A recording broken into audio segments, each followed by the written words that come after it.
अस्सलामुअलैकुम, welcome back to my channel story by Safa. उम्मीद है कि आप सब खैरियत से होंगे।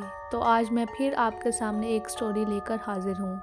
स्टोरी सुनने से पहले अगर आपने मेरा चैनल अभी तक सब्सक्राइब नहीं किया तो प्लीज़ सब्सक्राइब कर दें और बेल आइकन को भी प्रेस कर दें ताकि मेरी तमाम की तमाम वीडियोस का नोटिफिकेशन आपको मिलता रहे। तो कानों में हैंड फ्रीज लगा लें और कमरे की लाइट ऑफ कर दें ताकि आपको इस स्टोरी का मज़ा आए। ये कहानी हमें हमारे एक सब्सक्राइबर ने बताई है। कुछ प्राइवेसी इश्यूज़ की वजह से उनका नाम हम रिवील नहीं कर सकते, इसलिए हम उनका नाम फातिहा रख देते हैं। फातिहा हमें बताती हैं कि ये कहानी उनकी एक दोस्त की है जो कि उनकी बचपन की दोस्त थी। बचपन से ही एक दूसरे के घर उनका आना जाना था। फातिहा की दोस्त बहुत ही हंसमुख इंसान थी, खुश मिजाज थी और हर किसी के साथ बहुत अच्छे से पेश आती थी। अब उसको क्या पता था कि हंसमुख मिजाज उसका कब संजीदगी में बदलने वाला है। फातिहा बताती हैं कि उनकी दोस्त ने एक दिन शादी पर जाना था और वो तैयार होने के लिए फातिहा के घर पर आई।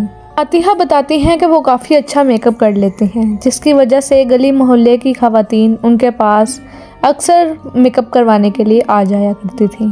तो फातिहा ने अपनी दोस्त का मेकअप कर दिया और वो अपने घर को चली गई।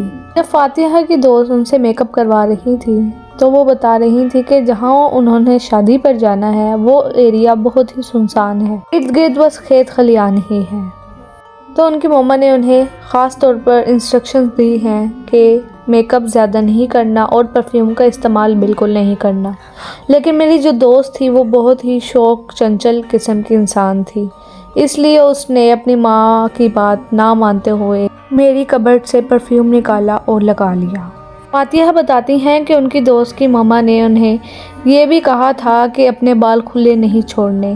फातिहा की दोस्त के बाल बहुत ही घने और माशाल्लाह से लंबे थे, जिसकी वजह से उसके बालों को अक्सर ही नज़र लग जाया करती थी। इसलिए उनकी मम्मा ने यह बोला था कि आपने बाल खुले नहीं छोड़ने।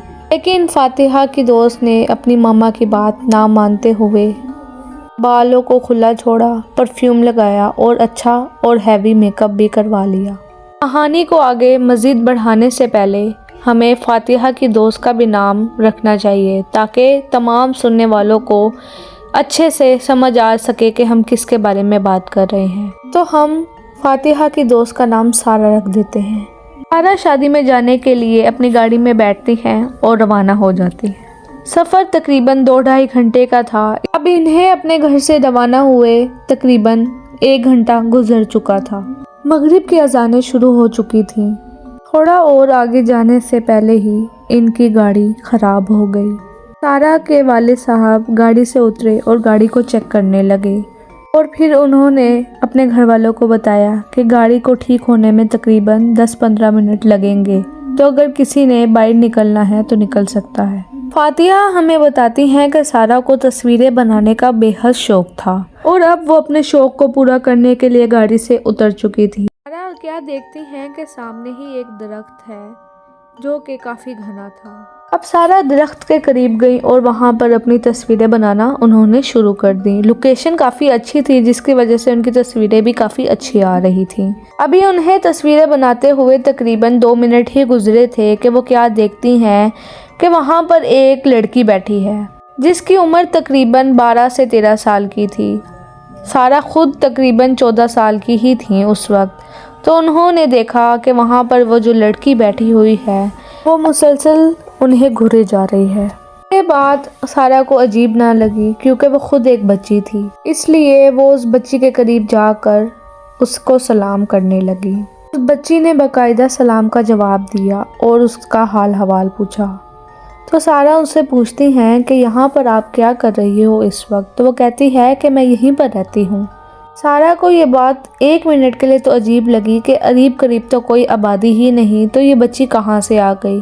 लेकिन उसने इस बात पर गौर नहीं किया और उससे बातों में मसरूफ़ हो गई। बातें करते करते उनकी बॉन्डिंग काफ़ी स्ट्रॉन्ग हो गई थी और वो दोनों एक दूसरे की दोस्त बन गई। उनको बातें करते हुए तकरीबन 5-10 मिनट ही गुजरे थे कि सारा के वालिद साहब ने उनको आवाज़ दी कि आ जाओ सारा, गाड़ी ठीक हो गई है। तो सारा ने उस बच्ची को देखा और उसको कहा कि क्यों ना हम दोनों एक तस्वीर बना लें, ये यादगार रहेगी हमारे लिए।